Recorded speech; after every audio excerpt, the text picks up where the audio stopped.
Panda raksasa kembar pertama yang lahir di Hong Kong, Jia Jia dan Dede, merayakan ulang tahun kedua mereka di Ocean Park.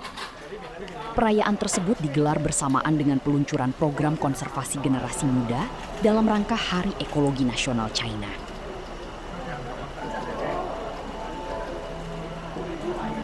Dalam rekaman terlihat kedua panda menikmati makanan dan bermain di dalam kandang.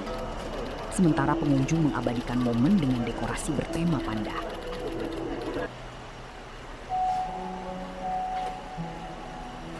Pemerintah Hong Kong menyebut Jia Jia dan Dede kini tumbuh sehat dan mulai menunjukkan ciri-ciri seperti panda dewasa.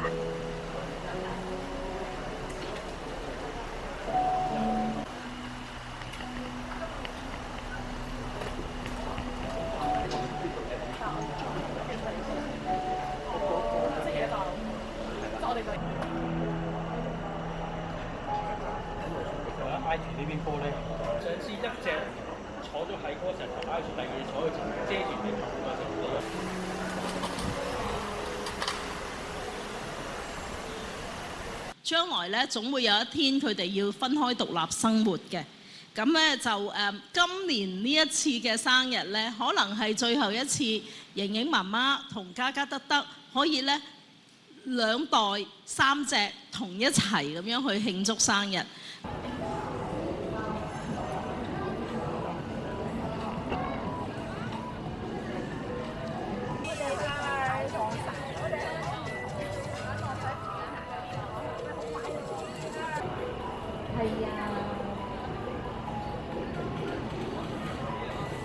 多謝大熊貓護理嘅團隊，整個海洋公園嘅努力。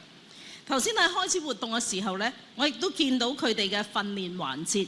咁家姐細佬呢都已經學識咗點樣好靈活咁配合我哋護理員嘅一啲照顧嘅指令啊咁樣，呢個好重要。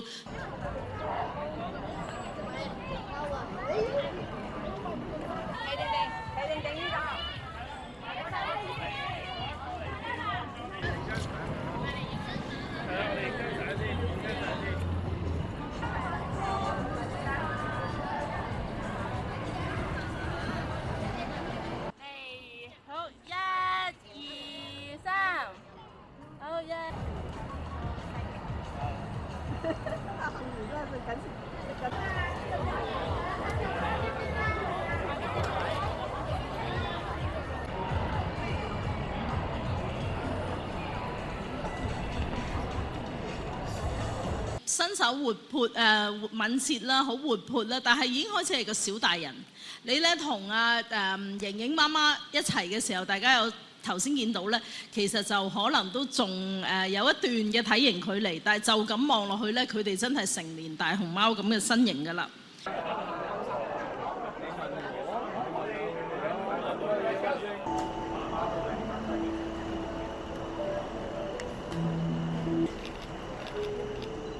3、2、1，好，有爸爸等等啦。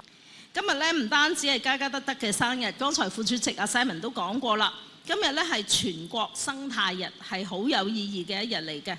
海洋公園同香港童軍總會咧係攜手推出全新以嘉嘉德德為主題嘅生態保育先鋒章。